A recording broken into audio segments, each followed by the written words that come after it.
Hello and welcome back to Racing 101, where today we'll be exploring manual gears and why you might want to try using them in-game. Let's get started. Learning how to use manual gears in F122 can be tricky, but it's also something that will greatly improve your pace and performance once you get it right. A Formula 1 power unit has a certain rev range where it produces the best performance. When the engine is in this range, it delivers the right amount of power and torque to the rear wheels and makes you go faster. The gears in a Formula 1 car help you keep the revs in the right window of performance. If the revs are too high, you shift up, and if the revs are too low, you shift down.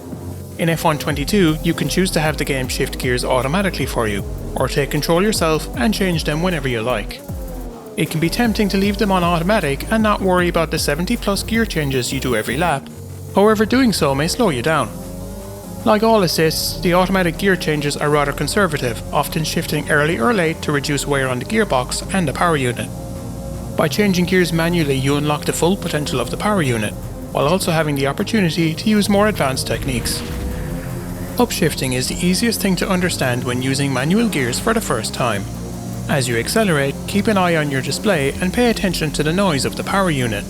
Your display will light up and the engine noise will increase in pitch as the revs rise. When the lights cross the gear number in the middle, change up to the next gear. In the audio settings, you can also turn on the upshift tone so that a noise is played whenever it's time to shift up a gear. With upshifting understood, we can now try out a technique called short shifting. This is where you deliberately shift up very early, sometimes before the display lights up at all. When you shift up early, the car's RPM will stay low, reducing wheel spin and letting you feed in more throttle on corner exit. By using the short shifting technique, you can keep your car under control in slow corners or in the rain, and will ultimately set better lap times.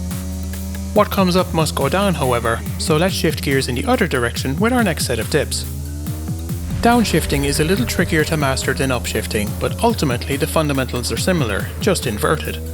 When the revs are dropping, you'll want to go down a gear in order to bring them back up into the right range and maintain performance. An easy reference to start with is to downshift once the lights in your display are no longer lit up. Eventually, you'll recognize the noise the power unit is making when the revs feel too low, which will help you get your timing right. If you shift down too late, the car will gently slow down, costing you time in the corners as you need to brake earlier than normal. If you shift down too early, the engine will over-rev and potentially cause damage, so when done right, rapid downshifting opens up another technique to us.